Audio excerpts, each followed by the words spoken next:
Muy buenas tardes a todos. Buenas tardes. Hoy vamos a tener una actividad que nos viene acompañando los últimos años, una actividad muy importante que ha diseñado el doctor Rubén Schiavelli y todo su grupo. En el día de hoy lo acompaña el doctor José Yuri. El doctor Schiavelli es jefe de la división de nefrología y trasplante del Hospital Argerich de la ciudad de Buenos Aires, y el doctor Juri es un médico especialista en terapia intensiva y que también con el doctor Schiavelli han diseñado esta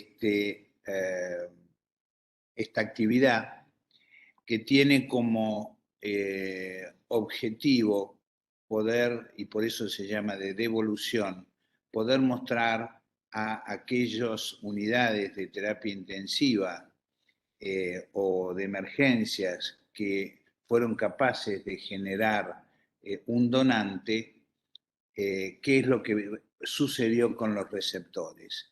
Esta situación es muy exclusiva, ya que en ninguna otra parte se muestra, y realmente es de muchísima utilidad porque incentiva a esos servicios a poder ser conscientes del beneficio que traen a los pacientes con el donante generado. Así que Rubén, José, una vez más, les agradecemos muchísimo poder estar acá. El doctor Schiavelli también fue presidente de la Sociedad Argentina de Trasplantes y secretario de la Sociedad Latinoamericana de Trasplantes, es decir, que es un referente de esta actividad en nuestro país. Así es, Rubén, adelante. Gracias, Clemente, por la presentación y por tu generosidad siempre a presentarnos y tener esta cosa, ¿viste? De volver a contar qué hacemos. Realmente nosotros estamos muy contentos con José y creo que lo estoy viendo. Levantá la mano si sos vos. Lo estoy viendo a Nicolás Rocha, está Nicolás Rochetti, que también trabajamos juntos en la Comisión de Procuración de la SAT. Ellos la dirigen, Nicolás y José, y yo soy el residente. Así que trabajamos juntos y yo estoy muy orgulloso de trabajar con ellos dos. Realmente ha sido una experiencia muy linda que estamos haciendo. Como bien dijo el doctor Raimondi, esto es solamente un hecho muy simple de devolver el resultado de la procuración de órganos a quien realmente la hicieron. ¿Quiénes son los que realmente la hicieron? Los terapistas, los médicos que pensaron que ante la muerte de un paciente, ese paciente podía ser donante y fue donante. ¿Por qué lo hacemos? Porque este médico, que hace una actividad muy importante por la vida del paciente y después de la muerte, cuando los órganos se ablacionan, o sea, se extraen del cuerpo del fallecido, generalmente se trasplantan en otras instituciones. Entonces, el médico generalmente se queda con, no diría la duda, porque el sistema es muy transparente, pero sí con las ganas de saber qué es lo que pasó con ese trabajo, que a veces dura varias horas, ¿no? Realmente dura varias horas. Por lo tanto, lo que nosotros propusimos es una idea simple, que es devolver el resultado de ese trabajo, que son los pacientes trasplantados, a este médico que ha trabajado por la procuración de órganos. Es así de simple. Es la devolución de la actividad de procuración. En este caso, hoy decidimos presentarlo más un Ateneo que va a ser más docente, porque nosotros vamos a poder ver, no sé si vamos a poder ver un video o si José va a presentar la parte de los, ahora después José lo dice, pero le vamos a mostrar el Ateneo ya armado y vamos a intentar que ustedes pregunten y participen de las dudas que tengan y vamos a tratar en la medida que podamos responder las dudas que tengo. Queremos hacer una cosa interactiva. Así que de nuevo las gracias al doctor Raimondi, el orgullo de tanto el doctor Juli como el doctor Rochetti y mío de estar en la universidad. Lo valoramos mucho porque el doctor Raimondi viene haciendo esta actividad en el pregrado hace muchos años, ha sido reconocido por la Sociedad de Trasplante esta actividad y nada, y yo estoy orgulloso de esta convocatoria y en la medida que podamos seguiremos estando con ustedes. Así que bueno, dicho esto, José, ¿cómo sigue la cosa? Hola, buenas tardes a todos. Bueno, voy a empezar a compartir pantalla mía para presentar la primera parte del Ateneo y después vemos si se puede ver el video y si no hablamos de los receptores, ¿sí?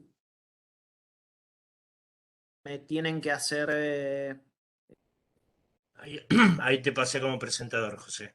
Perfecto.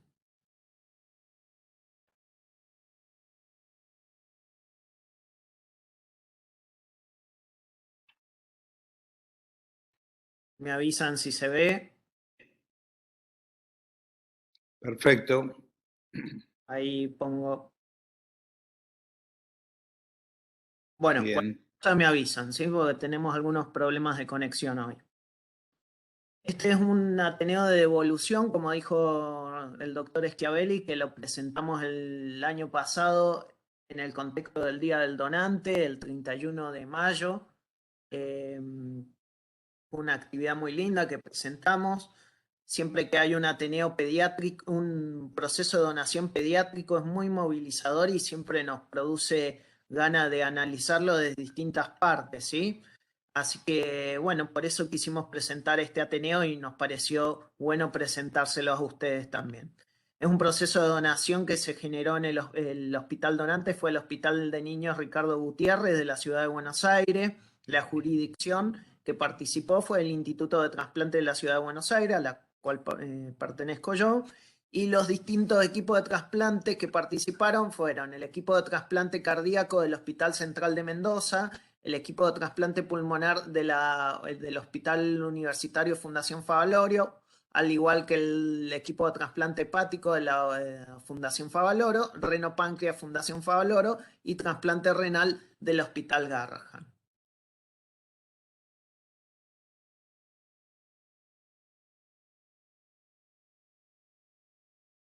Un paciente masculino de 13 años. Lo primero que voy a presentar es la parte del ingreso al Hospital Gutiérrez, ¿sí? Y después en la segunda parte, la forma en que actúa la Guardia Médica Operativa del Instituto de Trasplante y cómo comienza el tratamiento, nosotros decimos siempre tratamiento del potencial donante, que serían las acciones del mantenimiento de los órganos para llevarlo a la ablación a este potencial donante una vez que se realiza el diagnóstico. ¿Bien?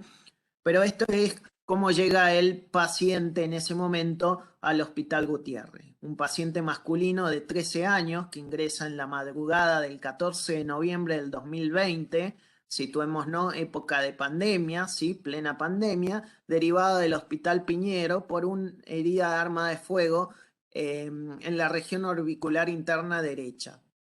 En el hospital derivante se intuba a este paciente al ingreso. ¿Qué pasó? ¿Te dejaron de ver? Se dejó de ver, Sí. se dejó de ver la diapositiva. Un segundo.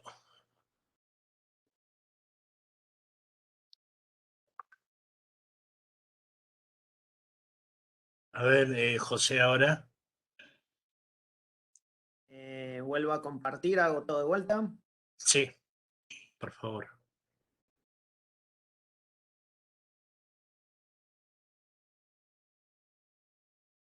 Ahí estamos. Okay. Bueno, como les decía, un paciente de 13 años que ingresó en la madrugada del 14 de noviembre, derivado del Hospital Piñero por una herida de arma de fuego en la región orbicular interna derecha. El hospital derivante lo recibe al paciente, lo intuba por tener un Glasgow de 4 en 15, realizan una tomografía que enseguida la vamos a ver, ¿sí? Con una lesión catastrófica del sistema nervioso central. Se administra manitol y cloruro hipertónico. Tiene una primera evaluación por un neurocirujano, ¿sí? Que dice directamente no puedo hacer mucho, tengo que derivarlo. Y bueno, acá la duda importante que tiene que ver después para el diagnóstico, es que no sabíamos si recibió para la intubación sedación, ¿sí? Esto es un detalle importante para que recuerde. Ingresa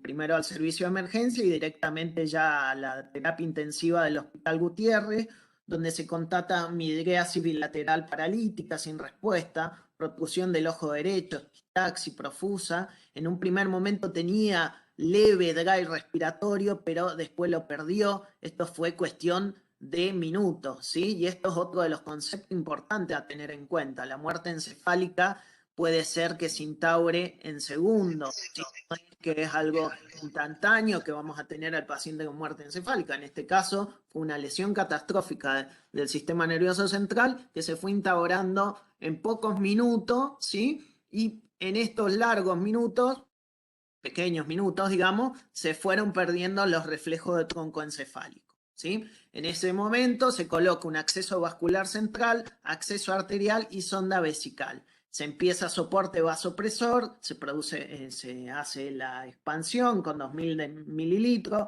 agua libre por hipernatremia, antibiótico porque tenía una fractura expuesta de huesos de la cara, corrección de la insulina por hiperglucemia y desmopresina por poliuria y transfusión de glóbulos rojos, ¿sí? Pero algo muy, muy importante de todo esto y algo que están muy educados los chicos del Hospital Gutiérrez, sobre todo la terapia intensiva, es que toman muestras de sangre antes de transfundir al paciente, ¿sí? Se extrae sangre para laboratorio y sobre todo para serología. Y aparte de todo esto, se toma el aspirado traqueal para COVID-19, ¿sí?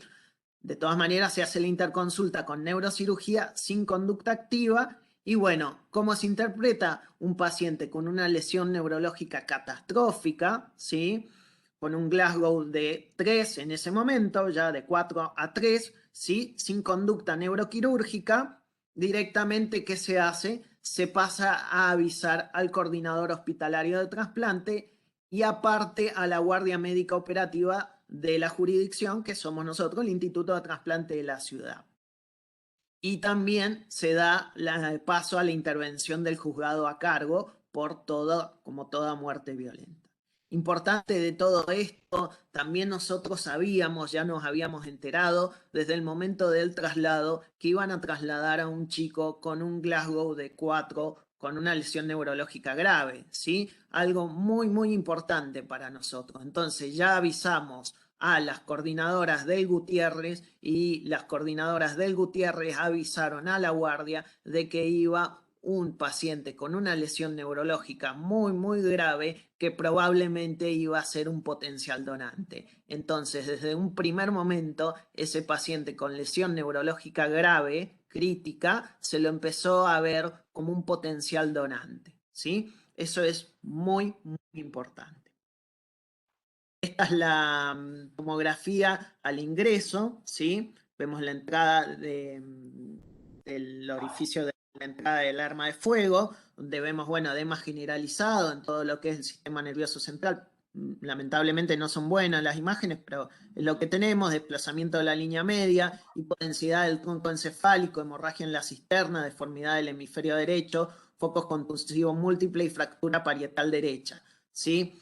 Esto dificultaba bastante el examen neurológico, ¿sí? Para realizar el examen neurológico completo, ¿sí? Porque había destrucción parte de la cara y bueno, dificultaba bastante a los neurólogos para hacer el examen completo de todo lo que exige el protocolo del cese irreversible de las funciones encefálicas. Punto a destacar de esta primera parte, como dividimos los ateneos nosotros, de este primer abordaje que se realiza en la terapia intensiva del Hospital Gutiérrez. Bueno, la coordinadora hospitalaria del Hospital Gutiérrez tiene un primer abordaje con la familia, ¿sí? ¿Y qué le comunica a la familia? ¿Qué hacemos siempre? Bueno, lo que siempre educamos, ¿sí? que es no hablar directamente de donación, sino que empezar a hablar de que ese paciente tiene una lesión neurológica grave, catastrófica, irreversible, irrecuperable, ¿sí? Instaurar lo que es el concepto de muerte encefálica. Se empezó a trabajar en esto, lo que es la muerte encefálica, que de aquí en más esta lesión no tiene retorno, ¿sí? Empezar a trabajar esto. Por supuesto, el abordaje con la familia fue muy dificultoso, era muy difícil porque había un montonazo de personas, ¿sí? Estaba la mamá y el papá, ¿sí? Y 2 hermanos más, ¿sí? Aparte, los padres estaban separados y cada uno estaba con su pareja, así que era un montón de personas en ese momento en el hospital y era muy difícil realizar el abordaje, ¿sí?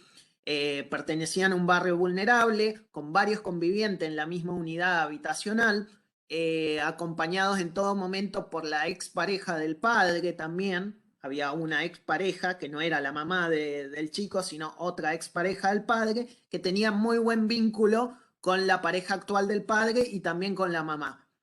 Y de ese vínculo, por decirlo de alguna forma, se aprovechó ese buen vínculo para empezar el abordaje por ahí. La coordinadora hospitalaria empezó el abordaje por esa persona, ¿sí? Empezó a trabajar lo que es la muerte encefálica por ahí. Por supuesto, luego tuvo el soporte de las psicólogas del Instituto de Trasplante, pero empezar el primer abordaje fue muy difícil, pero empezar a instaurar el concepto de muerte encefálica como siempre hacemos, ¿sí? ¿Y por qué tanto conflicto? Bueno, en la casa de esta familia estaban alojando a un amigo de la familia que en una situación lúdica con un arma de fuego empezó este juego y se disparó el arma y fue a parar el disparo a este chico. Por eso era tanto drama lo que se estaba viviendo. Bueno, algunos puntos a destacar y que luego vamos a discutir un poco más. Paciente asumido desde el principio como un potencial donante, ¿sí? La notificación precoz, y esto es muy importante, ¿sí? El sistema de notificación prehospitalario de que se iba a derivar a un paciente con una lesión neurológica grave, ¿sí? Eso fue fundamental para este operativo. El tratamiento oportuno, ¿sí? Con el diagnóstico de una diabetes insípida antes de que tenga el diagnóstico de muerte encefálica, ¿sí? Utilizar desmopresina y agua libre. Ustedes saben que todo paciente con lesión neurológica grave puede tener diabetes insípida y hay que hacer el tratamiento, ¿sí? Y no recibió sedación ni anticonvulsivantes en el Hospital Gutiérrez. Eso fue muy importante también para permitirnos hacer el diagnóstico de muerte encefálica. Ahora empieza la segunda parte de la presentación, que son las acciones de la Guardia Médica Operativa del Instituto de Trasplante de la ciudad. Una vez que tiene ya clínica de muerte encefálica, ¿sí? Se da aviso por parte de los coordinadores hospitalarios a la Guardia Médica Operativa del Instituto de Trasplante y ahí va la Guardia Médica, ¿sí?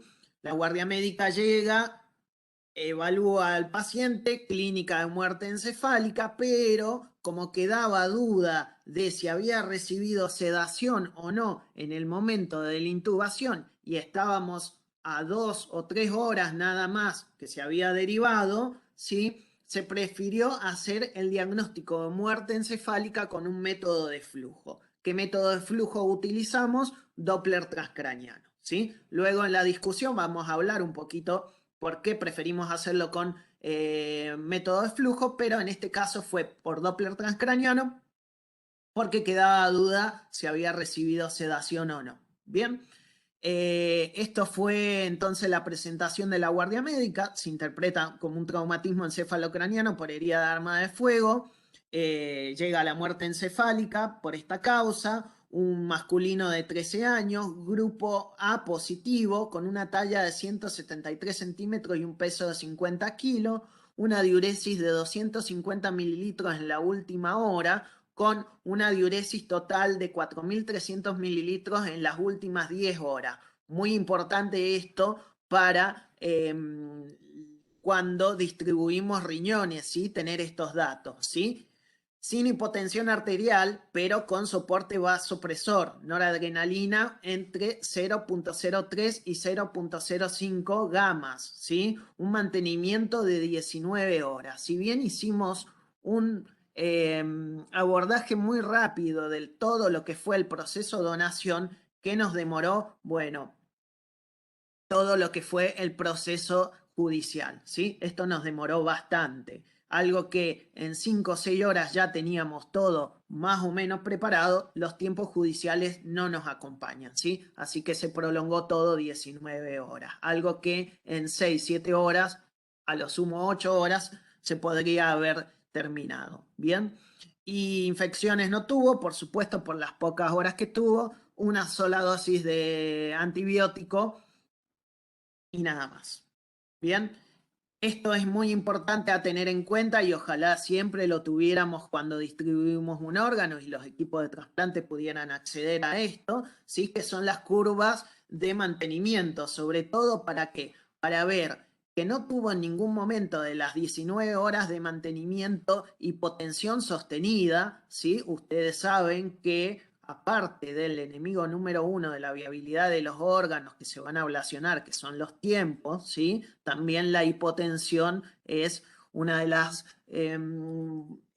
variabilidades que va a quitarle viabilidad a ese órgano. Entonces, si se fijan, siempre tuvo un TAM por arriba de la TAM media recomendada, este potencial donante, ¿sí? No tuvo gran soporte vasopresor, ¿sí? Y antes del diagnóstico de muerte encefálica tuvo un episodio de diabetes insípida que se trató y luego a las 5 horas de mantenimiento un segundo episodio de diabetes insípida, ¿sí? Que recibe un segundo tratamiento de desmopresina y después la diuresis se mantuvo y la corrección del sodio.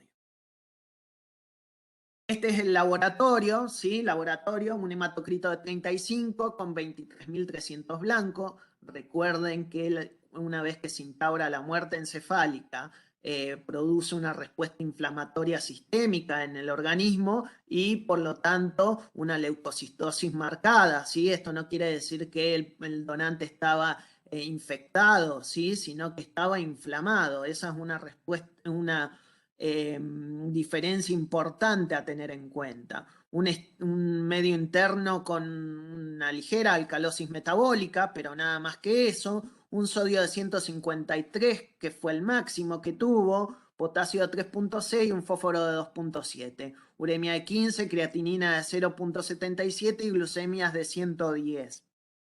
Enzimas hepáticas normales y una amilasa normal con una creatinina preablación 0.77, ¿sí? Bueno, y esto es importante porque lo puse porque estábamos en plena pandemia y veamos cómo se fueron dando los órdenes de distribución, ¿sí? Acuérdense que cada vez que se distribuyen los órganos no es que se distribuyen de una forma siempre de la misma manera. Cada vez que se inicia un proceso de distribución, el orden va a ser aleatorio, ¿sí? Según distintos factores de distribución, ¿sí? Regional, antropométrico y según las características de histocompatibilidad de cada donante receptor, ¿sí? Y eso permite que se haga la distribución en cada proceso de donación, ¿sí? El pulmón bilateral se asigna a una urgencia B, ¿sí? En octavo orden de la lista intratorácica. El corazón se asigna a una urgencia cardíaca nacional en el en el 14º orden de lista intratorácica. Fíjense los órdenes, ¿sí? El hígado se asigna a un PEL 45, ¿sí? En el 5º orden de lista hepática. El reno páncreas electivo en el orden 20 y el riñón derecho se asigna electivo en primer orden. Todo esto teniendo en cuenta que estábamos dentro de la pandemia y que estábamos con escasez de camas para los receptores también. Esto es para resumir un poco todo lo que vengo diciendo. El motivo de ingreso de este paciente que se convirtió en donante traumatismo cráneoencefálico por una herida de arma de fuego, no tenía antecedentes, la talla de 1,73 con un peso de 50 kilos, este es el HLA con un grupo sanguíneo A positivo, cetologías solamente CMV positivo y Epstein-Barr positivo, el resto negativo. Bueno, esto lo dejo para después y esperen un segundo que quiero volver.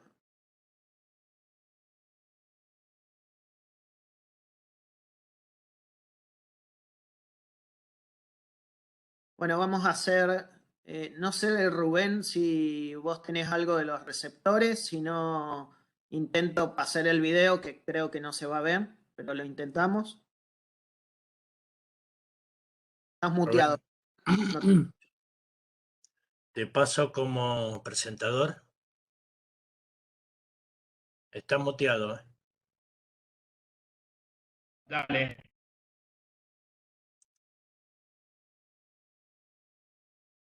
Listo, Rubén.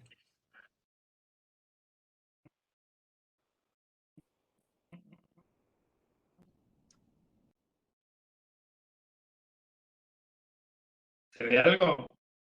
Se está abriendo.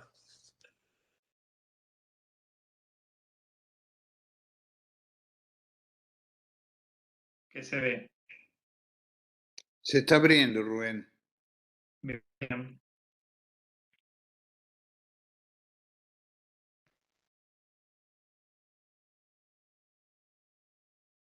No se ve nada, ¿no?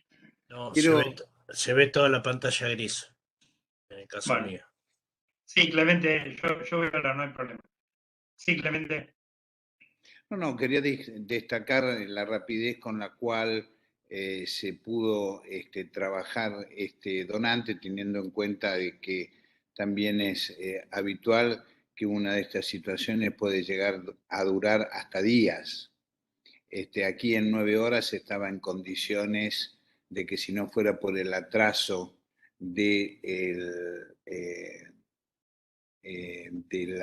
aviso al juez y la autorización, quiero decirles que la ley tiene o le da a la justicia un margen de 4 horas, ¿no es cierto, José? Actualmente. Y que Sí. si el juez no se expide antes de las 4 horas, porque aquí los minutos cuentan, los equipos debidamente fundamentados tienen la libertad de actuar. Y otro aspecto importante, que ya lo nombramos en alguna de las presentaciones anteriores, es ante toda esta cantidad de gente que se encontraba como familiares, como las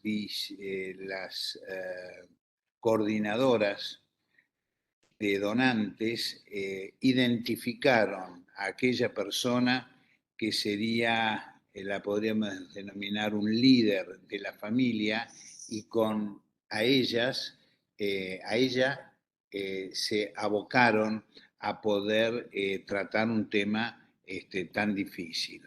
¿No es cierto? Ustedes pudieron demostrar algo que ya lo habíamos visto, pero que en la práctica, ¿no es cierto?, podemos tener el claro ejemplo.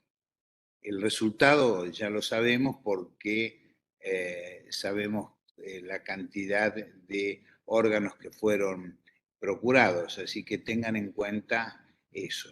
Los aspectos clínicos del mantenimiento, ¿no es cierto?, lo vieron claramente en las curvas que mostró el doctor Yuri, y un tratamiento, una mención especial a la diuresis insípida, que siempre es una circunstancia que denota el diagnóstico de muerte bajo criterios neurológicos. Después de cada uno habría muchas cosas para poder decir, pero recalco eso. Rubén, Roberto. Bueno, gracias, Clemente. Yo creo que es importante esto que recalcar. Yo quiero recalcar algo más, porque nosotros estamos hablando de la procuración de órganos y hablamos de un paciente que, como todo lo bien lo explicó el doctor Yuri y lo aclaró el doctor Raimondi, es un donante. Pero quiero que quede claro para todos ustedes que todos los médicos trabajamos para la vida de nuestros pacientes, que todo lo que se hace en la donación de órganos es después que los pacientes fallecen o están en el proceso de. Esto lo quiero dejar marcado porque a veces en esto que ustedes saben, porque están asistiendo a un curso de trasplante y estamos hablando de donación de órganos, hay un proceso previo que es enorme, largo, corto, no importa, pero que es cuando el médico actúa en el tratamiento del paciente. Y es recién cuando, como dijo claro José antes, cuando el neurocirujano viene y dice, yo no tengo nada que hacer con este paciente porque no le puedo ofrecer nada. Y cuando este paciente evoluciona hacia la muerte encefálica, como bien lo han explicado, es donde podemos obtener órganos de estos pacientes después de la muerte de los pacientes. Esto es importante decirlo porque a veces nosotros hablamos de los donantes y sabemos que los donantes fueron pacientes primeros y sobre todo cuando es un niño, ¿no? En donde es importante rescatar todo lo que el sistema de salud hace para que ese niño no se muera. Y recién cuando se muere, recién cuando los donantes se mueren, son donantes. Dicho esto, quisiera contarles en forma rápida lo que pasó con los receptores y me voy a destacar algunas cositas. Por ejemplo, este ha sido un donante multiorgánico, como bien pudieron ver ustedes, y el donante multiorgánico se define como un donante de un órgano irrigado más allá del riñón. Entonces, este paciente ha donado los riñones y ha donado otros órganos, como son el pulmón. Y no solo es el pulmón, sino que fueron los pulmones. Y esto tiene que ver también con un tratamiento de este paciente dado fundamentalmente de este donante, dado fundamentalmente por experiencia en los que hacen el mantenimiento social, el tratamiento de estos órganos. Discúlpenme un segundo. Domingo. Hola. ¿Querés que intente pasar el video Bien. por las ¿Se dudas? escucha A más de ver si 5 se escucha. 10 minutos? Vamos a probar. Dale, gracias. Sí, sí, sí. ¿Me están escuchando? Sí, Rubén. Sí, Rubén.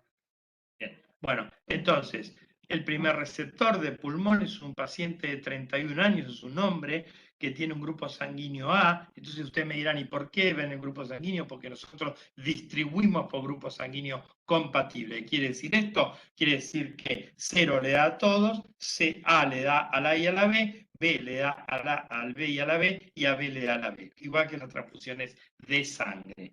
Con respecto al tiempo, a la causa que llevó a este paciente a la enfermedad pulmonaria, la necesidad de un trasplante, fue una fibrosis quística. Un dato para la fibrosis quística: los pacientes con fibrosis quística se morían antes, y a partir de los tratamientos adecuados, fundamentalmente los tratamientos antibióticos, en estos pacientes que están constantemente infectándose, dan la posibilidad de que crezcan y que después necesiten un trasplante.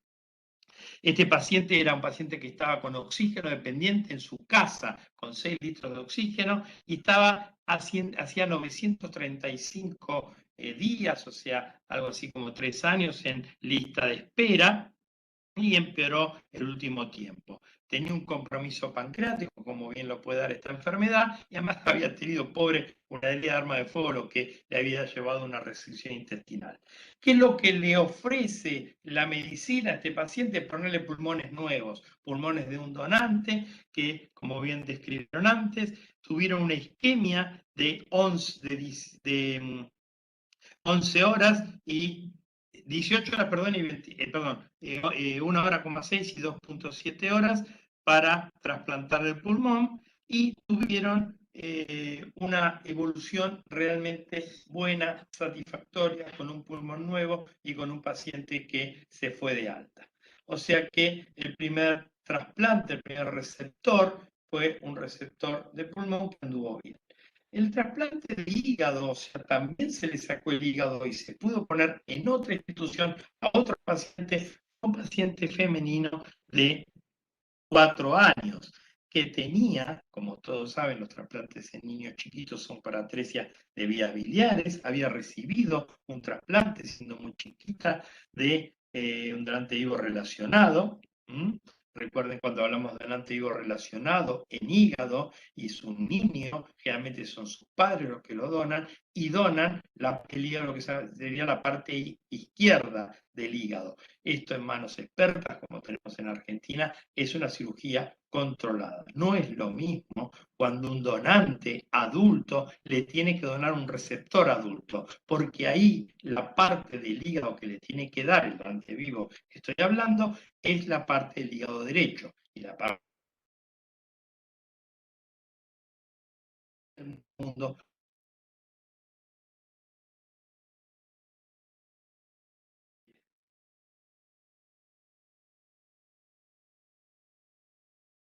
Y Rubén, te quedaste. me quedé sin nada. ¿Ahí me escuchan? Ahora sí. Ahora sí. El último minuto Sí. no se te escuchó, Rubén. Bueno, Sobre el hígado escuchó, sí. derecho, que es Claro. importante, sí, de adulto a adulto, lo porque el repito. Entonces, volumen del hígado izquierdo no es suficiente. exactamente. Bueno, entonces quedó claro eso. Esta es una niña que este hígado lo había perdido y había vuelto a entrar en lista de espera. ¿Y por qué perdió el hígado? Por una cuestión inmunológica. ¿Qué quiere decir esto? Su sistema inmunológico empieza a actuar en contra del hígado, empieza a generar anticuerpos, empieza a hacer una respuesta negativa contra su hígado. ¿Esto pasa en los niños trasplantados de hígado? Sí, pasa en un porcentaje altísimo. ¿Cuál es la primera causa es la falta de adherencia. Los pacientes, chicos sobre todo, cuando llegan a la adolescencia, dejan de tomar las pastillas. Así de simple es esto. Estamos trabajando muchísimo con el doctor Dip y la doctora Monteverde en la adherencia a la sociedad de trasplante. Bueno, este paciente entró en lista de espera y como es un paciente que fue de rechazo inmunológico, ahí hubo que evaluar los anticuerpos que este paciente ya tenía preformados contra este nuevo donante. Y que este paciente, o esta paciente, perdón, tenía anticuerpos preformados contra los antígenos que este nuevo donante le estaba brindando. Y esto, como ustedes entenderán rápidamente, si yo le voy a poner un órgano a una persona que tiene una carga antigénica contra la cual este receptor tiene anticuerpos, lo que vamos a tener que usar es una mayor cantidad de inmunosupresión, como pasó en este paciente. Este paciente además recibió glóbulos rojos, plasma fresco congelado, transfusiones de plaqueta, y salió con 37 horas de isquemia. ¿Y por qué dirán tantas horas de isquemia? Porque son muy difíciles cuando tienen que sacar el hígado, que es un hígado trasplantado, hay que sacarlo, y eso tal vez se lleve el mayor tiempo en cuanto a la cirugía total. ¿Por qué? Porque tiene adherencia, porque es un hígado que no era el original del paciente, era uno que ya le habían trasplantado y que no estaba funcionando. Bueno, este paciente a 6 meses post-trasplante estaba muy bien, con una evolución muy buena, con una ecografía normal y con los anticuerpos, esto que les dije, que habían disminuido, cosa que vemos habitualmente cuando trasplantamos pacientes que tienen previamente anticuerpos. Cuando los trasplantamos y le damos inmunosupresión, estos anticuerpos pierden, estos anticuerpos bajan. Como concepto quiero que les quede que el peor anticuerpo contra un órgano trasplantado es el que se genera después del trasplante, y este que se genera después, que se llama de novo y que es contra los antígenos del trasplante, es la peor evolución y está dada fundamentalmente, como les dije antes, por la no adherencia o la falta de inmunosupresión. Dicho esto, vamos a pasar al reno pancreático. Los pacientes que necesitan un reno páncreas, como ustedes saben, son fundamentalmente, no digo el 100%, pero fundamentalmente diabéticos tipo 1, que hacen deterioro, tienen deteriorada la función del páncreas y en su evolución hacen la deterioro de la función renal y necesitan diálisis. Estos pacientes ingresan a la lista de espera con la posibilidad de recibir 2 órganos. El riñón para poder suplir la función renal que es de los riñones enfermos y el páncreas para suplir el páncreas enfermo. Este paciente tenía 6 años de diálisis, tenía 30 años, 4 años en lista de espera. Fíjense esta discrepancia, esto siempre lo marcamos nosotros. ¿Por qué si tiene 6 años de diálisis tiene 4 años de lista de espera? Hubo 2 años que tardó en inscribirse en lista de espera y esto es otro gran desafío que tenemos los que hacemos trasplante, es que los pacientes deben inscribirse antes, 3 meses por lo menos. El doctor Tanuso es uno de los que más insiste en eso, trabajando en todo lo que es lista de espera en la compañía Fresenius, ¿no? Es un desafío muy grande que tenemos de poner a los pacientes nuestros en lista de espera lo antes posible. Bueno, recibió estos 2 trasplantes. El trasplante derecho, el trasplante pancreático se puso al lado derecho y como ustedes saben, el trasplante, si yo lo voy a unir el páncreas con la arteria y la vena, lo que voy a tener es una cantidad de circulación, una circulación pancreática que va a hacer que esa insulina vaya por la arteria y la vena y se compense esta hiperglucemia que tiene este paciente por no tener páncreas antes. Pero recuerden bien que el páncreas tiene una secreción exócrina que a los que lo tenemos nos sirve, pero a estos pacientes no les sirve de nada. Esta secreción exócrina hay que mandarla a algún lado. Entonces, hay 2 maneras de derivarla. Una es derivarla a la vejiga y otra es derivarla al intestino. En la vejiga es bastante rápido, es a recibir, aparte de orina, una secreción que no debería estar recibiendo y a veces produce alteraciones, hematuria y algunas otras complicaciones. La otra posibilidad, que es una posibilidad mucho más fisiológica, es que esta secreción exócrina, que no le sirve de nada al paciente, sea derivada directamente al intestino y esto es más fisiológico. Por lo tanto, en este paciente se hizo eso y realmente evolucionó muy bien. No tuvo necesidad de diálisis post-trasplante inmediatamente, al igual que su hígado, que su páncreas, perdón. Y la única complicación que tuvo fue una fístula pancreática, ¿sí? Entonces, esta fístula pancreática fue tratada con octreótido en forma médica y esto funcionó bastante bien y disminuyó la Disculpe, la doctor, una pregunta. sí. ¿Cómo se hace esa comunicación del páncreas exócrino al intestino? Yo podría contestarla, pero lo tenemos al doctor Ripotier, que es cirujano, pero se hace con una I de Ruth. Clemente, ¿querés contarlo, explicarlo un poquito eso?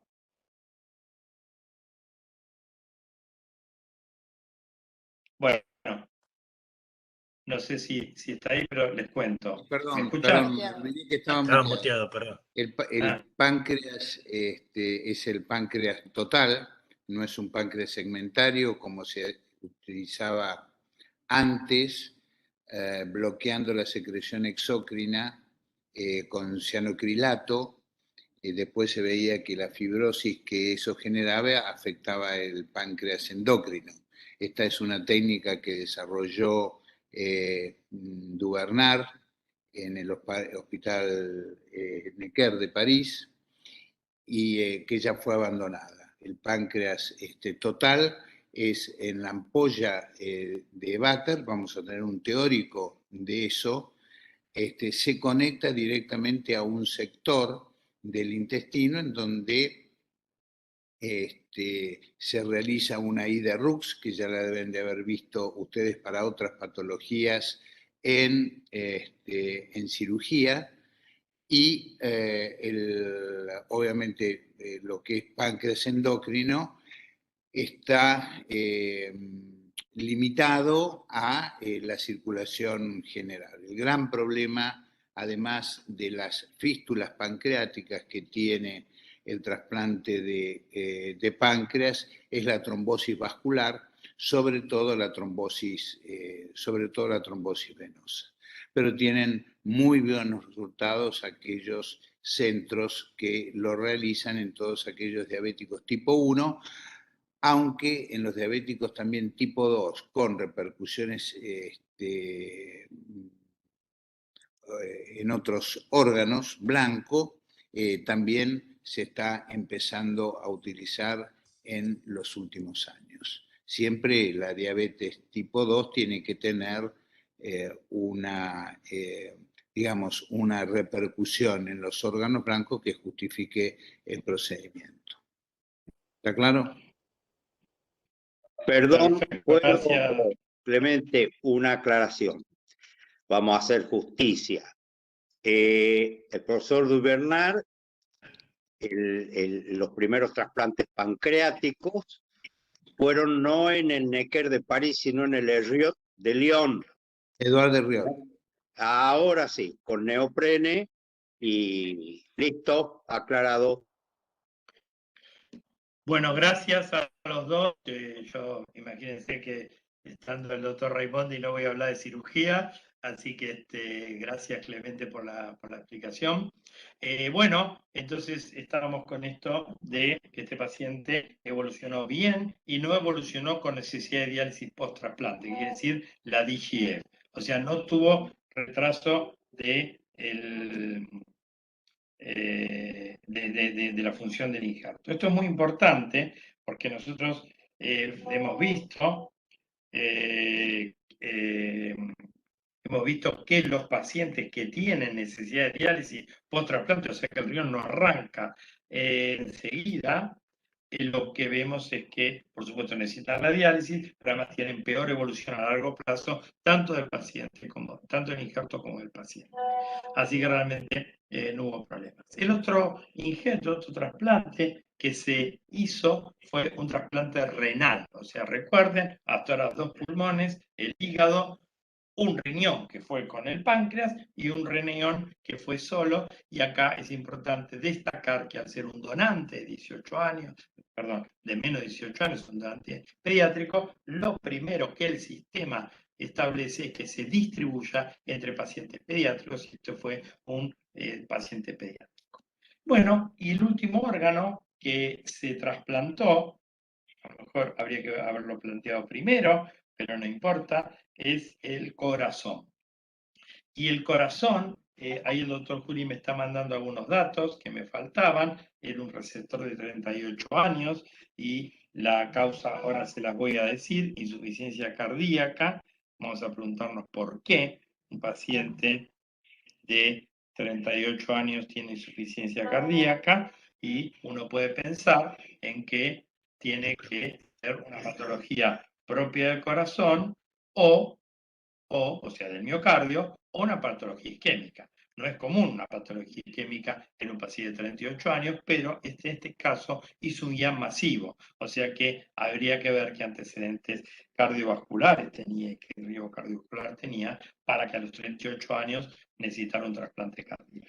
Bueno, los trasplantes cardíacos, como ustedes saben, tienen mucho que ver, como les dije, los riñones y el hígado en el caso de retrasplante, tiene mucho que ver la inmunología, ver si hay anticuerpos preformados, como les dije antes.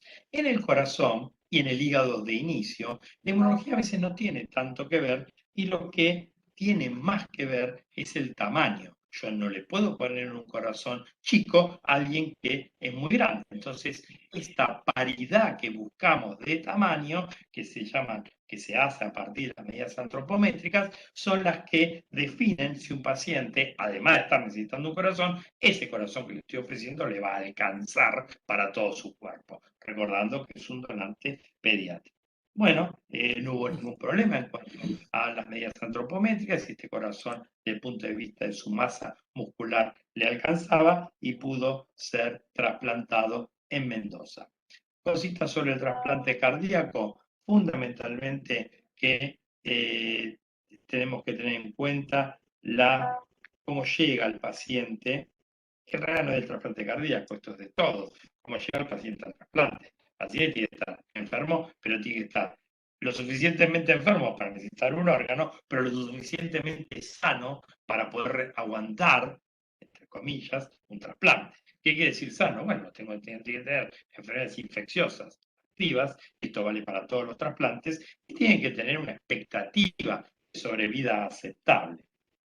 El trasplante se hace una isquemia muy corta, generalmente hasta 4 horas, entonces ahí empiezan a tener en cuenta la logística, desde dónde a dónde va a viajar ese corazón para que el trasplante salga del receptor y se coloque en el donante, salga el donante y se coloque en el receptor lo más rápido posible dentro de esas 4 horas. O sea que, como se hizo en Mendoza, bueno, por suerte tenemos medios para llevarlo a cabo. Este paciente, el trasplante es un trasplante, no quiero menospreciar para nada, pero desde el punto de vista quirúrgico es bastante grande, hay vasos grandes que se suturan, es una estructura, se saca el corazón y se pone el corazón donde estaba, mientras el paciente está sin corazón, va a estar dependiendo de una bomba de circulación extracorpórea, se pone el corazón, se suturan los vasos y rápidamente, para hablar rápidamente de la cirugía, lo que se hace es la aurícula derecha, rápidamente se corta la mitad y es donde se sutura. No tan problemático ni tan difícil, pero bueno, imagínense que le estamos poniendo un corazón a alguien que no lo tenía, porque en ese caso está en la situación sin corazón y es fundamental que este corazón funcione, porque si no el paciente no puede salir de bomba. Lo que se hace habitualmente desde el punto de vista inmunológico es buscar el rechazo, y el rechazo se busca a través de biopsias repetidas en el postquirúrgico. Entonces va pasando el tiempo y a las semanas, en una secuencia que ha ido cambiando, pero que puede ser la primera semana varias veces y después menos, se le mete un catéter a través de una vena, se llega al corazón y se toma un pedacito del endocardio y se evalúa esa biopsia a ver si el paciente tiene rechazo. Por supuesto que la inmunosupresión es fundamental, ya que no vamos a, depende si el corazón no funciona, el paciente tiene que entrar rápidamente en lista de espera de nuevo, y la verdad que los retrasplantes a veces son difíciles. Así que, en líneas generales, tenemos un pulmón, un hígado, 5 receptores que anduvieron bien, y que anduvieron bien por 2 cosas fundamentales. La primera cosa es porque fue un donante bien tratado desde el punto de vista del manejo médico, porque los tiempos se pudieron cumplir y porque hubo 5 receptores que llegaron en forma adecuada al trasplante, con equipos, con experiencia y con equipos que de alguna manera asumen el riesgo de trasplantar al paciente bajo lo que sería un riesgo controlado, como les dije antes, de pacientes en condiciones adecuadas. Bueno, no quiero extenderme más porque quiero ver si hay alguna pregunta de parte del público.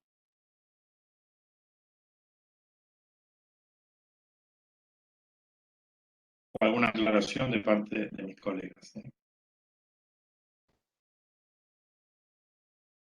¿Estamos? ¿Me estoy conectado todavía? Sí, ¿no? ¿Se escucha? Sí. Con los auriculares no podía.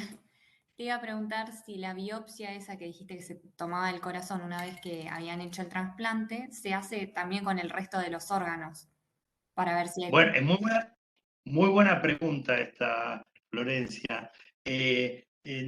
Cuando uno tiene elementos que uno clínicos que uno puede seguir, a lo mejor puede no necesitar biopsia. El corazón es un elemento clínico, el corazón no funcione, entonces no tenemos tiempo, por eso uno se trata de adelantar. Pero sí existen biopsias de protocolo en riñón, aunque pueden no hacerse, y uno tiene elementos para evaluar la función del riñón. lamentablemente todavía tenemos la creatinina nada más, pero bueno, son elementos que nos permiten evaluarla. El hígado no hace biopsias de protocolo y en páncreas tampoco. O sea que esta biopsia establecida, te diría casi obligatoria, es la única del corazón, aunque el riñón puede hacer biopsias de protocolo. No sé si te respondo. No, Sí, por sí, favor. se entendió perfecto.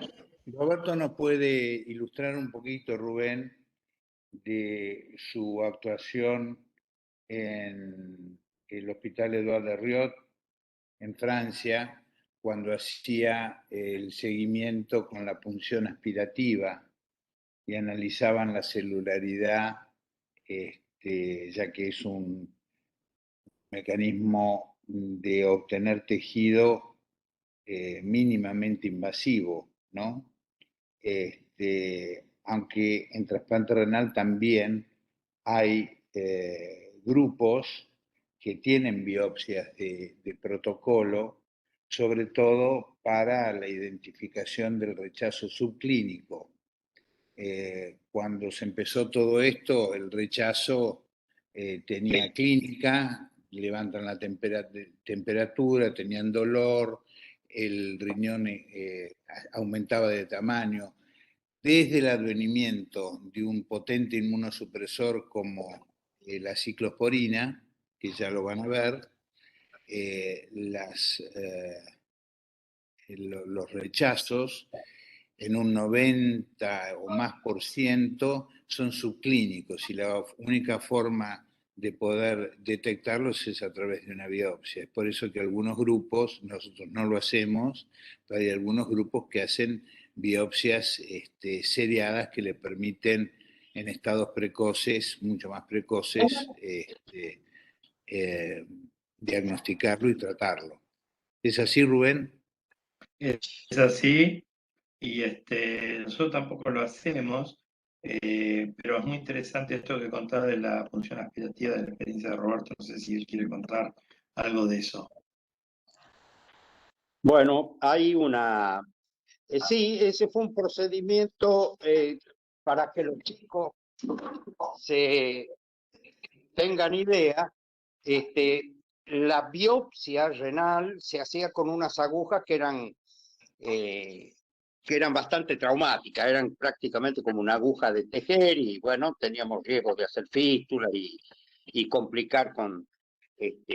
Entonces quedaba restringida a una situación realmente de necesidad, porque como bien dijo el profesor Raimondi, el rechazo se manifestaba clínicamente con leucocitosis, con caída de la diuresis, con fiebre, con leucocitosis, digamos, era bastante clásico. ¿Qué pasa? Con el advenimiento de la ciclosporina, efectivamente, el rechazo clínicamente no se advertía con tanta claridad y el profesor Pekka Eiri, un finlandés, allá por los años 80, con Eva von Willebrand, determinaron o desarrollaron, perdón, una técnica que hacían la biopsia renal, se llamaba punción aspirativa renal, con aguja fina, que era una aguja de punción lumbar pediátrica, con la cual se pinchaba el riñón. Se podía hacer en más de un lugar porque es una aguja prácticamente atraumática, imagínense, de punción lumbar pediátrica. Entonces, incluso después lo hacíamos con la 58 convencional, la aguja de intramuscular. Obteníamos material que se citocentrifugaba después y entonces observábamos como control sangre periférica, por un lado, un preparado, ¿no es cierto?, de sangre periférica y otro con lo obtenido en la punción del riñón. Y veíamos la presencia de blastos, es decir, de formas inmaduras, de linfocitos, de monocitos, de macrófagos, que son los inmunocompetentes. En ese tiempo todavía no teníamos los marcajes para decir si eran CD8, CD4, qué tipo de linfocitos, pero sí podíamos ver la cantidad de blastos. Entonces hacíamos la resta entre lo que había en el preparado del riñón con el control, o sea, la sangre periférica, y de allí surgía un score que daba actividad inmune o no. Realmente una técnica que fue bastante interesante, después la hizo René Aviv en el Necker, de quien aprendió el profesor Julio Goldberg, que también desarrolló esto en la Argentina. La hacía el profesor Ponticelli en Roma. No había muchos lugares donde se hiciera, pero digamos, nos permitía a nosotros punzar un riñón, por ejemplo, complejo, 2, 3 veces por semana, e ir viendo la evolución. Y en un trabajo que presentamos y publicamos ya hace muchos años, con el profesor Trellet, el doctor Sanier, que es el que estaba a cargo de esta técnica y del cual yo aprendí en Francia, hicimos un trabajo con 3.500 biopsias donde demostramos que el positivo de la biopsia para actividad inmune, ergo rechazo, se daba más de 12 horas antes que suba la creatinina. Para aquel entonces era importante la precocidad del diagnóstico, porque siempre el diagnóstico lo hacíamos basándonos en que aumentó la creatinina. Entonces, esto era un dato muy importante y ya poníamos tratamiento antirrechazo con creatinina normal. En esa época era todo una mejoría, digamos, desde el punto de vista de nuestro manejo de los trasplantados. Esa técnica se usó muchísimo hasta que aparecieron ya los marcajes, hasta que aparecieron los anticuerpos monoclonales, que bueno, ya generaron otras potencialidades y otras posibilidades menos traumáticas. Igualmente sigo considerando que sería una técnica valiosa, sencilla, para utilizar, pero bueno, ya prácticamente los últimos 10 años quedó un poco en desuso. Es lo mismo que en su momento para la tiroides, Rubén, viste las funciones aspirativas del nódulo tiroideo, etc. Así que técnicamente muy buena y con muy buenos resultados, pero hoy superada claramente ya por toda la avanzada, ya te digo, de los marcadores en orina, con David Rush a la cabeza, con los marcadores monoclonales en sangre, incluso la nueva biopsia renal que se hace con una aguja fina, no es tan traumática y permite también ver preparado con la microscopía electrónica, con los marcajes. Realmente tenemos muchas chances no solo de hacer el diagnóstico de rechazo, sino calificarlo, cuantificarlo y por lo tanto mejor tratarlo. Gracias, Roberto. Gracias. No sé si hay una pregunta. Recuerden que está el doctor Yuri y está el doctor Rochetti también, si tienen una pregunta sobre el donante. Así ¿Puedo hacer que una sola comentario antes de yo tengo que retirarme? Quiero felicitar públicamente, que no lo he hecho, al doctor José Juri y al doctor Rochetti. Creo que le mandé la felicitación a través de Rubén cuando organizaron conjuntamente con Rubén y la SAT y la SATI las jornadas de procuración y trasplante, donde hablar de integración, procuración, trasplante, donde se habló mucho de procuración, con una gran asistencia de público. Esto fue relativamente hace poco y tuvo gran impacto. Así que aprovecho que los tenemos acá en la cátedra para felicitarlos a los dos. Un abrazo, yo los dejo y terminen tranquilos del Ateneo. Gracias, Roberto, gracias. Bueno, como les decía, a los alumnos, está el doctor Rochetti y el doctor Yuri también, si tienen alguna pregunta sobre el donante, ¿sí? O dudas sobre la donación, o sobre el proceso, o sobre todo lo que se planteó, para que también nosotros, y esto es una idea que tuvo el doctor Raimondi que es muy importante, estamos claramente integrando y hablando de medicina en la procuración y el trasplante. Y esta idea de que ustedes vean las dos partes juntas es fundamental y tenemos el objetivo de tal vez en el tiempo integrarnos más todavía. Así que estamos convencidos que todos los médicos tienen que conocer esto y nada, aprovechen sobre cualquier cosa, sobre, por ejemplo, un donante de córnea, por ejemplo. Nos cuesta en estas primeras clases, esperemos que esta situación se revierta, una activa participación. Bueno, no Bueno, pasa nada. Tenemos algunos Activi- puntos como para discutir si quieren. Acá hay una pregunta, Soledad da Silva. dale, José, dale. Hay una pregunta, a ver. Soledad. No Está se escucha muteada. Soledad, Probá con desconectar los auriculares. Escribila si querés y la leemos.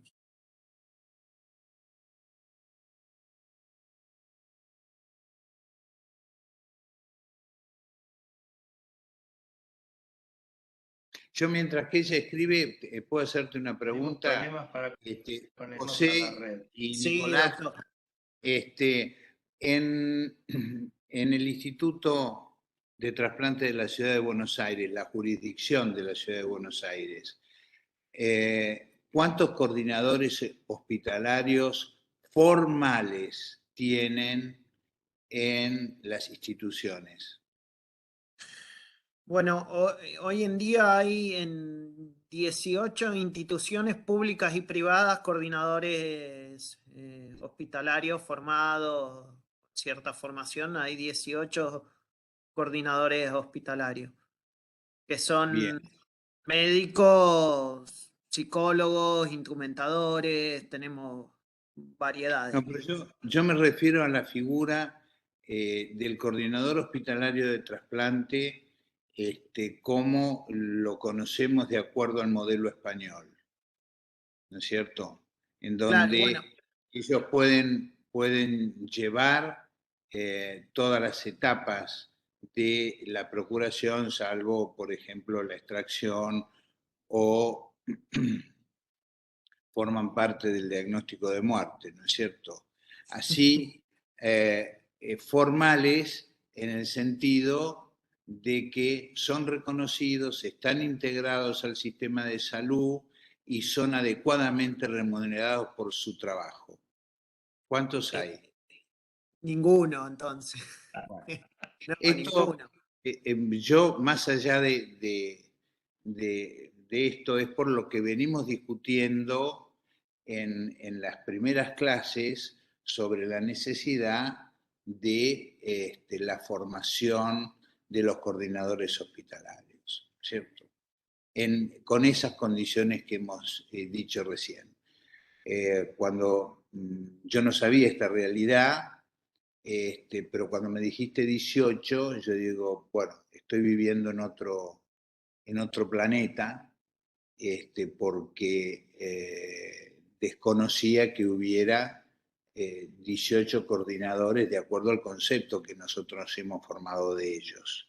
Sí, sí. Ahora me quedo un poco más, no sé si tranquilo, pero me quedo con la situación que estamos en un camino, sobre todo para los estudiantes de posgrado que nosotros estamos teniendo en este momento, en el camino acertado, ¿no es cierto?, de la formación ya como una especialidad.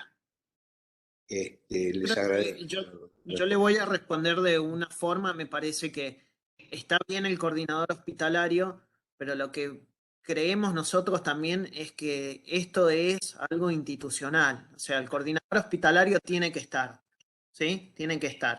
Pero el diagnóstico, el tratamiento y todo lo demás lo tiene que hacer la institución, no el coordinador hospitalario, ¿sí? Hay un gran sanitarista que es el profesor José María Paganini, que fue presidente de la OPS y en este momento trabaja en Washington, que cuando uno inicia una institución, todo el mundo, desde los camilleros, el personal de limpieza, la enfermería, los médicos, los técnicos, los directores, todos tienen que saber las funciones del hospital. Estoy totalmente de acuerdo con vos en ese sentido, de que no hacemos nada con el coordinador hospitalario trabajando en forma aislada, sino que lo tiene que hacer en conjunto con toda la institución, pero si se instaura esa figura en el hospital, es él el responsable de llevar a todo el hospital esta actividad. Sí. Él tiene que saber crear red de trabajo. Él tiene que ser el encargado de crear la red de trabajo en su propio. Esa es la función del coordinador hospitalario. Pues si no, no lo hace nadie. Pero coincido totalmente. Lo que pasa es que en el INCUCAI se creó, no sé, al principio del 2000, un concepto que me parece que habría que erradicar o sacarlo, que es el hospital donante, que era el hospital que por sí mismo iba a ir con todos los pasos propios, y eso me parece que hay que sacarlo, erradicarlo, y son todas las instituciones. Tenemos la ley que dice que hay que cumplirla. Esto que decís vos, José, es tan importante que hubo comités de bioética de determinados hospitales de la provincia de Buenos Aires que al hospital donante lo negaron, y lo negaron porque recibían una retribución económica por la generación de donantes. Y eso no es lo que uno busca, ¿no es cierto? El proceso de donación es una actividad altruista, ¿no es cierto? Tiene que ser una actividad médica más, que por supuesto tiene que ser paga, pero no de esa manera. Y es una obligación del médico. Exacto. Están los chicos acá, cada vez que ustedes contatan un fallecimiento, tienen que iniciar el proceso de donación. Después se podrá ver de qué forma o qué significa iniciar un proceso de donación. Seguramente que lo van a ver en el curso del curso. Pero la ley lo dice, ¿sí? Estamos acostumbrados a pasar por alto las leyes, ¿sí? Pero la ley, que tiene implicancia en el ejercicio médico nuestro, dice que cada vez que constatamos el fallecimiento de una persona debemos iniciar un proceso de donación, ¿sí? Sea o no donante esa persona, ¿sí? Pero tenemos que empezar, tenemos que plantearnos por lo menos si esa persona que tenemos adelante va a ser o no ser donante. Y eso ya simplemente es iniciar el proceso de donación, ¿sí? Y eso no es función del coordinador hospitalario, eso es función de cada uno de nosotros como profesional de la salud, ¿sí? Me parece que la acción se corrió un poco y los mismos profesionales, los coordinadores de España, ya lo están diciendo. Nosotros nos sobrecargamos de demasiado trabajo y lo que tenemos que hacer es crear equipos de trabajo, redes de trabajo, ¿sí? Esa es la función del coordinador, no hacer todo el trabajo. No sé, Nico, ¿vos qué opinás?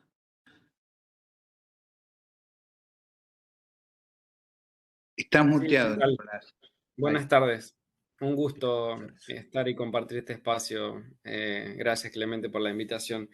Yo lo que quería agregar es que lo que hay que tener en cuenta es que la Argentina es un país distinto a los dos modelos por ahí polarizados que tenemos de donación y trasplante, ¿no? Y creo que es una conjunción un poco de los mismos, y lo que hay que tratar de lograr es el mejor camino propio, es decir, hacer nuestro propio camino, que es el camino de nuestro país, que es la Argentina, que incluso a nivel latinoamericano es ciertamente modelo, porque los números hablan por sí solos y somos líderes en la región junto con Brasil y Uruguay en todo lo que es Sudamérica. Pero a lo que voy es que Estados Unidos tiene un modelo clásico de donación donde lo que se hace es llamar al equipo de donación y trasplante, sobre todo al de procuración, por fuera de la unidad hospitalaria, es decir, es un modelo basado en la asistencia al llamado, Y el español, al revés, o sea, la unidad de procuración es un servicio más dentro de los servicios del hospital, como medicina interna, cirugía general, etcétera, y está incorporado. Y en nuestro país, porque si bien, como dijiste vos, José, tenés en la Ciudad de Buenos Aires estos 18 coordinadores hospitalarios, tenés una guardia médica y operativa activa con un equipo que está disponible las 24 horas para asistir no solo a esos hospitales, sino al resto de los hospitales que no te quedan, que no tienen coordinadores hospitalarios. Por lo tanto, yo a lo que apunto y lo que creemos es que en realidad nosotros tenemos que buscar nuestro mejor camino, jerarquizando esto que plantean ustedes, tanto José como Clemente, de que sea una actividad médica más. Es difícil tener la misma realidad que en España, o sea, nosotros nos fijamos mucho en el famoso modelo español de donación y trasplante, pero es difícil porque nuestro sistema de salud está muy fragmentado, o sea, tenemos los 3 grandes subsistemas que hacen que no sea similar. Tenemos en una región tenemos una distribución muy heterogénea de hospitales, en cambio ellos tienen centralizado mucho más esas actividades, entonces yo creo que el sistema de salud es una clave para que no se pueda trasladar completamente e integralmente todo el modelo de donación español a nuestro país, sino que hay que adaptarlo de la mejor manera. Pero siempre priorizando esto de que debe ser una actividad médica más como cualquier otra actividad médica y que todo el personal, los equipos de salud del hospital tienen que conocerlo, ¿no? Totalmente de acuerdo. Hay dos preguntas, Rubén. Dale. Una es la que había quedado pendiente de Soledad da Silva, que el rechazo, pregunta, que el rechazo de órganos en quiénes es más frecuente, en adultos o pediátricos. El rechazo de órganos tiene que ver con, cuando uno habla de adherencia, tiene que ver con aquellas personas que tomen las pastillas. Y entonces el rechazo agudo es un rechazo que ha ido en la historia de los trasplantes del 70-80% al año al 12%. El rechazo no es un problema hoy en día, sobre todo en riñón, pero el paciente que no toma la pastilla. Y ahí tenemos el problema en los adolescentes, no en los pediátricos. Los pediátricos tienen al papá y a la mamá que les hacen tomar las pastillas, pero cuando empieza la adolescencia, empieza la transición hacia la atención adulta, es donde más se ven los rechazos. O sea que es más frecuente en los pacientes adolescentes relacionados con la no toma de pastillas. Y Rubén, una pregunta. También en los pediátricos hay que considerar que siempre la respuesta inmune es más agresiva que en la población adulta, ¿no es cierto? La tolerancia, claro. La tolerancia en el pediátrico es mucho menos que en el... Es así. Exactamente. No sé si había otra pregunta más. Sí, de Cecilia Saralegui. ¿Por qué el hígado no requiere biopsia de control? Porque el hígado es el que mejor se comporta en cuestión de tolerancia con respecto al rechazo. El que menos rechazo crónico, el órgano que menos rechazo crónico tiene y que menos rechazo realiza. Cuando los hígados andan bien, andan realmente bien, con la inmunosupresión alcanza, y esto tiene toda una explicación bioquímica y genética que excede al Ateneo, pero es el que mejor anda, y si uno tuviera que poner en la punta del peor órgano en rechazo crónico, que es la pérdida general del injerto, pondríamos primero al pulmón, y en la punta del otro lado, en la más buena, en el que menos rechazo tiene, pondríamos la punta al hígado. Y en cuanto a requerimientos de inmunosupresión, el corazón también es un órgano muy inmunogénico, juntamente con el intestino, que requiere mucha dosis, a tal punto, ¿qué es lo que te pasa, Rubén, a vos cuando recibís pacientes con más de 10 años receptores de un trasplante cardíaco? Muchos pacientes, en realidad todos los pacientes a 10 años tienen alguna alteración de la función renal dada por la inmunosupresión, fundamentalmente por los inhibidores de calcineurina, que son drogas que como efecto secundario lamentablemente tienen la nefrotoxicidad. Entonces cuando uno tiene un paciente de más de 10 años de trasplante, lo que va a haber es lesiones de función renal, de lesión del riñón, que van a tener en cuenta, que van a comprometer a la función renal dada la inmunoterapia. Muy bien. Bueno, tendremos oportunidad de ver los agradecimientos. Creo que no. Yo No los sé, puedo. vos qué decís, José. A ver, A ver, ponelos, a ver qué pasa. vamos a intentar de otro lado. A ver, un Dale. minuto. ¿De la página web lo vas a hacer, José, directamente? Sí, Bien. Está como presentador ya, ¿no? sí. Bien. Importante la pregunta de Soledad Silva, perdón. Gracias por la pregunta, Soledad. Órganos genitales, órganos de reproducción, podríamos decir, acá hay que dividirlo. Si yo tengo en cuenta el útero, sí, el útero se puede trasplantar. El útero se puede trasplantar en función de aquellas personas, aquellas mujeres que no pueden tener, que no tienen úteros gestantes, entonces se hace un trasplante de útero, se tiene el embarazo y una vez que se obtiene el producto de la concepción, después del parto, el útero se saca. Eso es una posibilidad de trasplante de útero. En ovarios es diferente porque ahí estaríamos hablando de una carga de material genético totalmente diferente. Entonces no hay trasplante de ovario hasta hoy. A ver si la podemos ver. Intentamos. Me dicen si se escucha o no.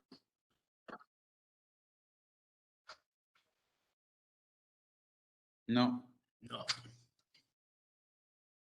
Acá se escucha muy bajito, pero es el video así, no se hay. ¿No? A ver de nuevo. Si en vez de pausa lo pones desde inicio, porque fíjate que la columnita... No, la lo que línea pasa es que roja... el inicio de toda la presentación que ellos hacen, justo el agradecimiento, empieza ahí. ¿Querés que pruebe yo de... Vamos a ver, vamos a hacer una prueba.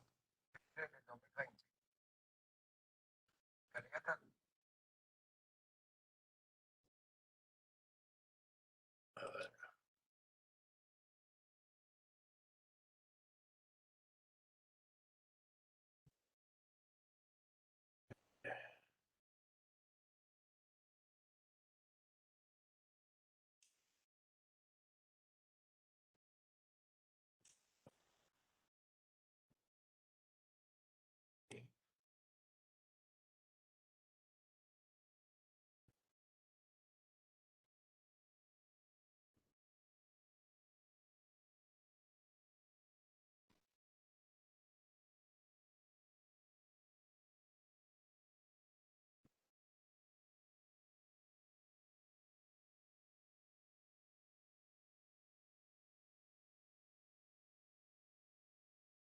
Nos vamos organizando. Ok.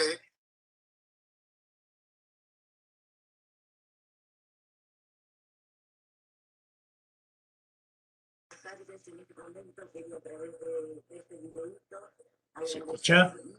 Sí.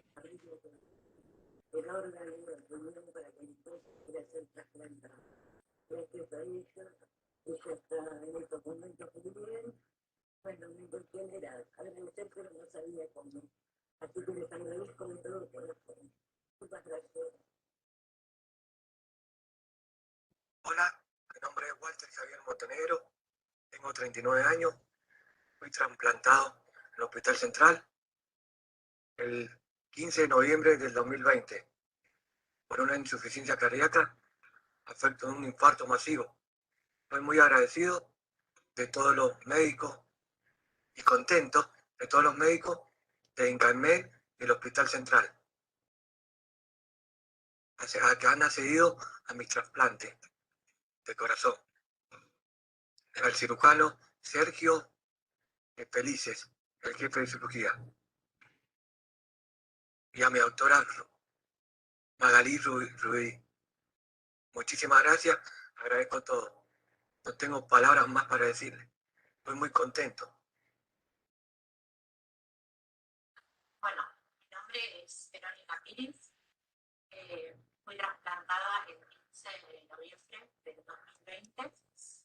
ya 6 de trasplante. Por suerte está todo bien. Nos fue progreso y nada, quería agradecerle mucho al grupo de cirujanos y de procuradores que hacen que todo esto sea posible. Hola, mi nombre es Miguel, soy de Rosario, tengo 30 años y el 15 de noviembre de 2020 un trasplante bipulmonar me salvó la vida. Quiero dar gracias, muchísimas gracias a todos los que intervinieron en mi cirugía y que hicieron posible el trasplante, especialmente a los médicos de la terapia intensiva del Hospital Gutiérrez, que hicieron una labor increíble y les agradezco muchísimo. Hicieron mucho para que yo hoy esté acá y pueda estar tan bien como estoy hoy. Me siento muy bien y muy agradecido. Les agradezco eternamente por lo que hicieron. Les mando un saludo muy grande. Muchas gracias.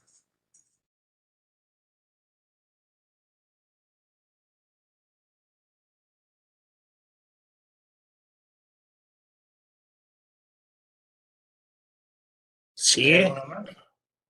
Bueno, ahí también estamos viendo si se puede conectar el doctor Roja. Les vendo si te puedes conectar, pero si no, yo digo esto también. Un segundo que te tengo. Bueno.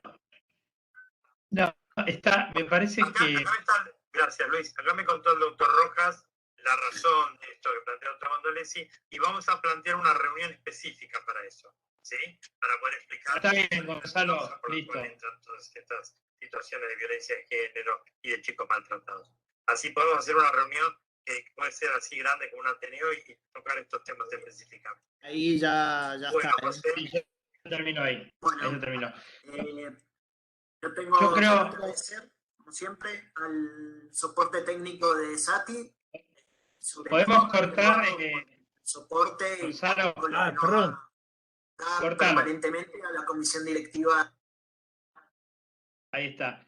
Yo quiero que ustedes vean algo muy importante, chicos, en esto. Cuando nosotros hablamos, les pedimos a los médicos que graben a sus pacientes, les pedimos siempre que el agradecimiento sea como este último que ocurrió, donde el paciente entiende el agradecimiento hacia la procuración. Lo entiende porque se lo dijimos, porque cuando le sale naturalmente, el paciente agradece a su médico, agradece al médico que está ahí, agradece al que ve todos los días, al cirujano Sergio, que es un fenómeno porque lo trató a él, y es lógico que le agradezca. Nosotros siempre decimos que para los terapistas, para los procuradores, estos pacientes no son tangibles, porque no están, porque están en otro lado. Y esta devolución, que por suerte el de Rosario la hizo bárbara, porque él dice, estoy buenísimo, estoy bien, y le agradezco especialmente a la terapia intensiva del Hospital Gutiérrez. Es el mensaje que queremos dar nosotros, el mensaje del receptor hacia la terapia del donante. Porque cuando lo dejamos, y si lo tenemos que aclarar, yo me acuerdo del primer anterior que hice ya hace más de 10 años, fue un paciente mío, lo tuve que grabar como 10 veces, porque siempre me agradecía a mí. Yo digo, no me agradezcas a mí, le tenés que agradecer, no, porque gracias al hospital Argerich. No, vos le tenés que agradecer a la terapia que consiguió tu órgano. Es muy importante, esto es lógico que les pase, porque los pacientes nos ven a nosotros, no lo ven al terapista. Y eso es lo que tenemos que marcar. Miralo al terapista, aunque no lo conozcas, agradecerle a él, porque si él, por él no hubiera sido, no hubiera habido ningún tipo de trasplante. Y esta es un poco la idea de cerrar el círculo que siempre tenemos, ¿no? Contarles esto porque en la devolución siempre pasa. Y también, Rubén, el agradecimiento, como siempre decimos, a las familias de los donantes, a las familias que dijeron que accedieron a la donación, ¿no? Creo que terapia y familia son las dos cosas más importantes. Hay otra pregunta Totalmente. en el chat de A ver. Soledad.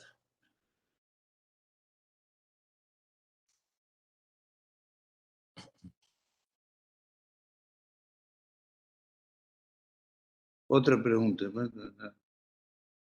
No, pero ya está, no la veo. No, la última. Nosotros teníamos unos conceptos así últimos y ya...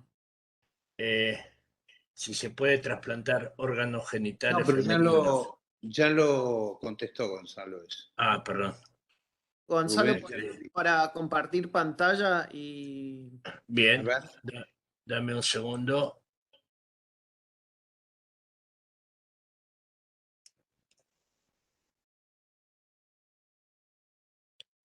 Fíjate ahora, José. como para cerrar ya algunas cosas.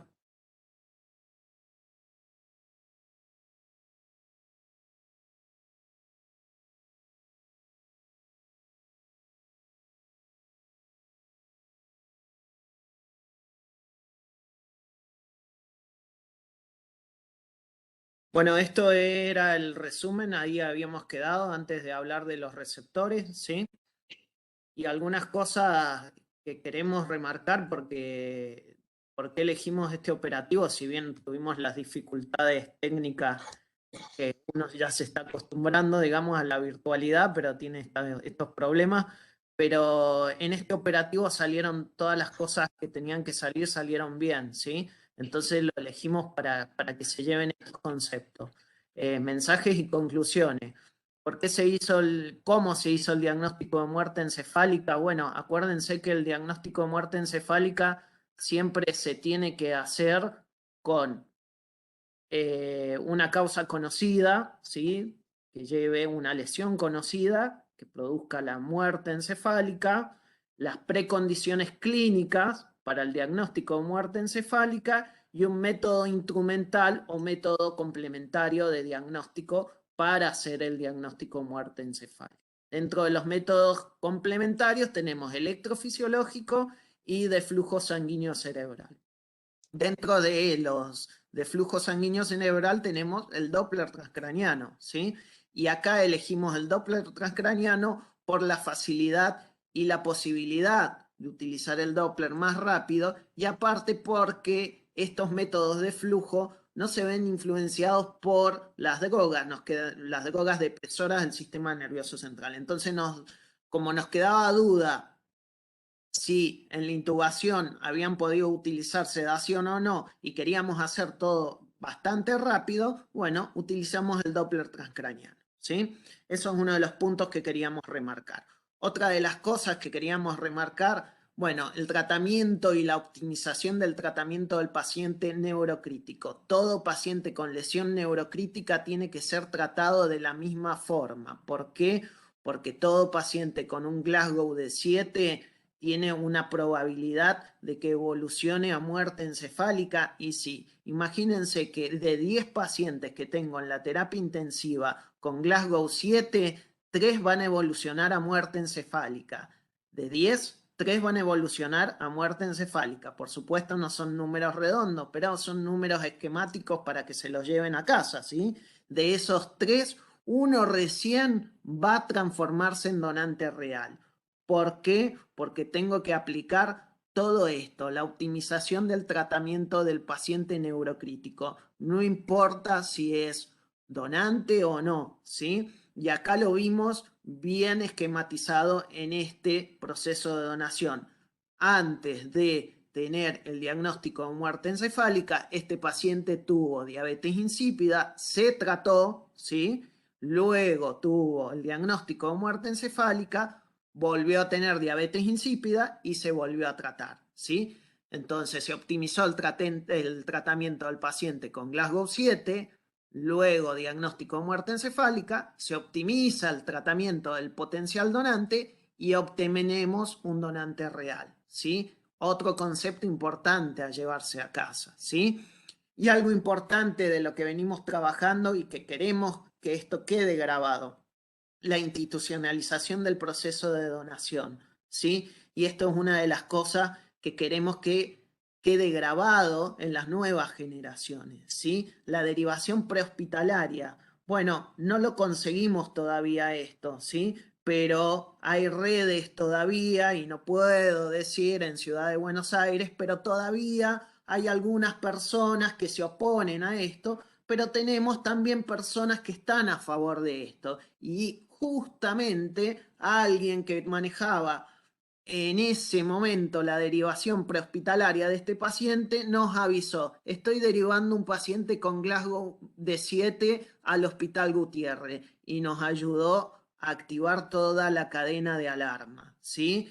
Entonces, ¿qué activamos? Al servicio de emergencia hospitalario del Hospital Gutiérrez y a la terapia intensiva del Hospital Gutiérrez y justamente a las coordinadoras del Hospital Gutiérrez, ¿sí? Y rápidamente a la guardia del Instituto de Trasplante. Todo esto puede llevar horas, pero ya estábamos totalmente avisados de que ese paciente iba a llegar en cualquier momento. Esto es fundamental, fundamental. Algo tan simple como un llamado de teléfono: estoy trasladando un paciente con una lesión neurológica grave, ¿sí? Algo tan simple que puede acelerar un proceso de donación, ¿sí? Y cómo está institucionalizado todo el proceso de donación. La terapia intensiva del Hospital Gutiérrez sabía qué tenía que hacer, ¿sí? Sin que estuviera el coordinador hospitalario. Sabía que tenía que tratar esa diabetes insípida, le puso corticoide, le puso una vía venosa central, le puso una vía arterial. Y aparte, otro concepto: derivamos un paciente en plena pandemia que no tenía criterios neuroquirúrgicos, ocupamos una cama. ¿Para qué? Para que sea donante, chicos. Y esto es algo fundamental que hay que festejar, ¿sí? Y finalmente, ¿por qué hicimos todo esto? Porque hay un concepto que también hay que incluir en las nuevas generaciones: la donación y los cuidados al final de la vida. ¿Por qué? Porque el concepto de donación es un concepto como un proceso reparador. ¿Para quiénes? Por supuesto, para los receptores, ¿sí? Que están a su final de vida o tienen un estado terminal de un órgano, necesitan un órgano para seguir viviendo o para mejorar su calidad de vida. Pero ¿para quién más es reparador la donación? Para los familiares, ¿sí? Está totalmente comprobado que la donación ayuda a iniciar un proceso de duelo mucho más organizado a esa familia, ¿sí? Así que finalmente queríamos terminar con esto, simplemente este concepto, y agradecerles compartir la tarde con ustedes.